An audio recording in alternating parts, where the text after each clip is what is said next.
मैं सबसे पहले भारत सरकार का आभार व्यक्त करता हूं कि भारत सरकार ने महाराष्ट्र सरकार की जो मांग थी प्याज के ऊपर जो 20% एक्सपोर्ट ड्यूटी लगाई थी उसको कल ही भारत सरकार ने वापस लिया है।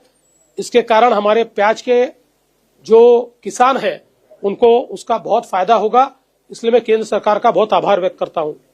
हम सभी लोग जानते हैं कि 2027 में महाराष्ट्र के नासिक और त्र्यंबकेश्वर में सिंहस्थ महाकुंभ का आयोजन होगा।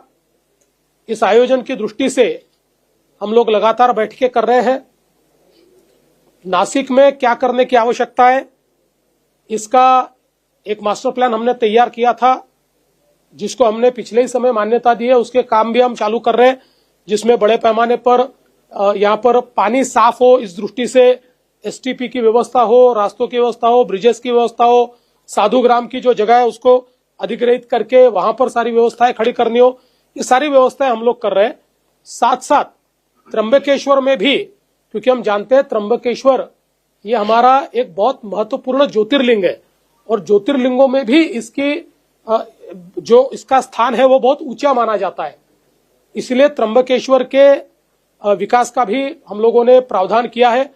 1100 करोड़ रुपए का इसका प्लान हमने तैयार किया है, जिसमें वहां के अलग अलग कुंडों का भी विकास होगा, वहां पर नदी का भी विकास होगा, वहां पर बाकी भी लोग दर्शन के लिए आते हैं तो उसके लिए सारी व्यवस्थाएं हम लोग खड़ी करेंगे और हर प्रकार की व्यवस्थाओं को वहां पर कायम करने का निर्णय हमने लिया हुआ है। और इस काम को हम लोग 2 हिस्सों में बांटेंगे।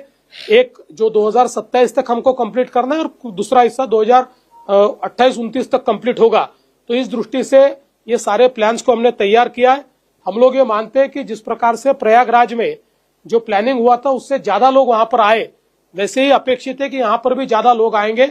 इसलिए हम लोगों ने अब यहां पर मेला प्राधिकरण का कानून बनाने का तय किया है। वो कानून जल्दी हम लोग, अगर संभव होगा तो इसी असेंबली में हम लोग उसको लाना चाह रहे हैं या फिर उसके बाद हम लोग उसको करेंगे, ताकि प्रशासन की दृष्टि से सारे अधिकार मेला प्राधिकरण को हो और मेला प्राधिकरण इस कुंभ मेले को ठीक से आयोजित कर पाए।